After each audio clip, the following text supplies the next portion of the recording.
আপনারা কি জানেন কিয়ামতের ময়দানে আল্লাহর কাছে বান্দা কোন আমল করলে হিসেব ছাড়া জান্নাতে যাবে? জানেন কেউ? বলতে পারেন কেউ? ভাই, আল্লাহর কাছে হিসেব দিয়ে জান্নাতে যাওয়া কি সহজ কাম না কঠিন কাজ? আরে আল্লাহর কাছে তো অনেক দূরের কথা।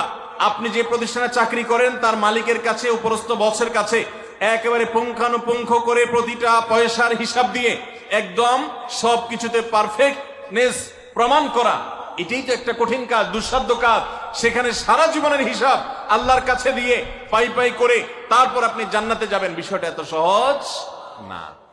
তাহলে হিসেব ছাড়া আল্লাহ তাআলা এমনিতে বলবেন হিসাব টিসাব নাই, তোমাকে এমনি জান্নাতে দিলাম, এটা চান আপনারা? দেখুন কোরআনে কারীম আল্লাহ তাআলা বলছেন, ইন্নামা ইউওয়াফাস সাবিরুনা আজরাহুম বিগাইরি হিসাব।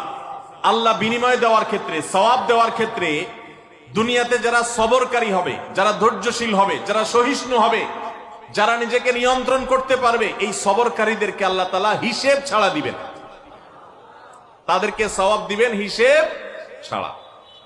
তাহলে আপনি যখন আপনার কর্মস্থলে থাকবেন আপনাকে ধৈর্য ধারণ করতে হবে। আপনি যখন পাবলিক পরিবহনে উঠবেন আপনার মাথা ঠান্ডা রাখতে হবে। আপনি যখন আপনার বাসা বাড়িতে থাকবেন আপনার মাথা ঠান্ডা থাকতে হবে। মাথা গরম হয়ে যায় যাদের, হট মেজাজ যারা, কথায় কথায় মাথা গরম হয়ে যায়, ধৈর্যহীন হয়ে যায়, যেখানে সেখানে গন্ডগোল বাধায় দেয়, মারামারি বাধায় দেয়, ধৈর্য সহ্য বলতে কিছু নাই, এই লোকগুলো কিন্তু এই সৌভাগ্যবান মানুষদের কাতারে সামিল হতে পারবে না। ঠিক একইভাবে দাম্পত্য জীবনে সুখী হতে হলে সবর এবং শুকর, এই দুইটা মূল মন্ত্রের কোন বিকল্প পথ খোলা নেই। সেটা স্বামীর জন্য প্রযোজ্য, স্ত্রীর জন্য প্রযোজ্য। স্বামী হিসাবে আপনি স্ত্রীর অনেক অনিয়মতা দেখতে পাবেন, অনেক কিছু দেখতে পাবেন, আপনার আকাঙ্ক্ষা, আপনার চাহিদা, প্রত্যাশার বিপরীত আপনাকে সবর করতে হবে। ভাইরা আমার, আমাদের প্রিয় নবী সাল্লাল্লাহু আলাইহি সাল্লামের দাম্পত্য জীবনে কিন্তু টুনটান সমস্যা হয়েছে। আপনারা মনে করতে পারেন নবী সাল্লাল্লাহু আলাইহি সাল্লামের ঘর, ওনার স্ত্রীগণ সাহাবী, তারা উম্মুল মুমিনিন, আমাদের মা, এত মর্যাদাবান মানুষ তারা, তাদের আবার ঝামেলা হয়েছে। ভাই, দাম্পত্য জীবনে টুকটাক সমস্যা তাদেরও হয়েছে। প্রিয় নবী সাল্লাল্লাহু আলাইহি সাল্লাম নিজে একদিন বাসা ছেড়ে মসজিদে নববীতে এসে মন খারাপ করে বসেছিলেন, তিনি বাসায় যাচ্ছেন না, অভিমান করে। ওমর রাদিয়াল্লাহু তাআলা আনহু বিষয়টা বুঝতে পেরে, তার মেয়ে যেহেতু নবী সাল্লাল্লাহু আলাইহি সাল্লামের স্ত্রী, তিনি সেখানে গিয়ে ভেতরে প্রবেশ করে তার সাথে কথা বলে তথ্য উদ্ঘাটন করে সেটা মিটমাট করার ব্যবস্থা করেছেন।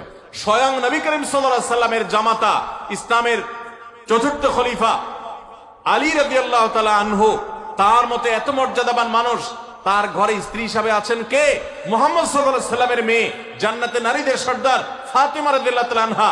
এত বড় মানুষ তারা, স্বামী স্ত্রী দুইজন, দুই দিককার নেতৃত্বে, একজন যুবকদের নেতৃত্ব দিবে, আরেকজন জান্নাতি যুবতীদের, নারীদের নেতৃত্ব দিবে। এত বড় মর্যাদাবান মানুষ, তাদেরও দাম্পত্য জীবনে কিন্তু টুনটান হয়েছে। একবার আলী রাদিয়াল্লাহু তাআলা আনহু এসে মসজিদে টানটান হয়ে শুয়েছিলেন মাটিতে, মনটা খারাপ, ঘরে একটু হালকা ঝামেলা হয়েছে, তো এই জন্য মসজিদে নববীতে এসে মাটিতে শুয়ে আছেন। নবী করিম সাল্লাল্লাহু আলাইহি ওয়াসাল্লাম দেখে বুঝতে পেরেছেন, টের পেয়ে গেছেন যে কিছু একটা হয়েছে বাসায়। তখন তিনি জামাইকে ডেকে বললেন, কুম ইয়া আবা তুরাব, এ মাটির বাপ, মাটিতে শুয়ে আছেন, এজন্য রসিকতা করে বললেন, এ মাটির বাপ উঠো, দাঁড়াও দেখি কি হয়েছে বলো। ভাইরা আমার, দাম্পত্য জীবনে টুকটাক সমস্যা হবেই হবে। যারা বিয়ে করেন নাই আগে থেকে প্রস্তুত থাকেন, বুকে পিঠে ছালার বস্তা সব বেঁধে রেডি থাকেন। বিশেষ করে সময় যেভাবে গড়াচ্ছে, তাতে করে সামনে থেকে হেলমেট পরেও যাওয়া লাগতে পারে। শুধু যাওয়া না, বাসায় ঢোকার সময় বাইক থেকে নামার পর হেলমেটটা আগে খুলবেন না, আগে যা বুঝবেন পরিস্থিতি কি, তারপর হেলমেট খুলবেন। বুঝেন নাই? দাম্পত্য জীবনে টুকটাক সমস্যা হবেই, এটা প্রত্যাশিত। মনে রাখবেন, এই জিনিসটা যদি আপনি আগে থেকে মাথায় রাখেন তাহলে আপনার কষ্ট অনেকখানি দূর হয়ে যাবে। আমরা অনেকে আকাশ থেকে নেমে পড়ি, কি বলে, এত বড় সাহস, এই কথা বলতে পারে কেন? ভাই আশ্চর্য হচ্ছেন কেন? এর চেয়ে বেশি কথা বলতে পারে, মাথা বাড়ি মারছে, আরে ভাই ছুরি মারে নাই যে শুকর আদায় করে।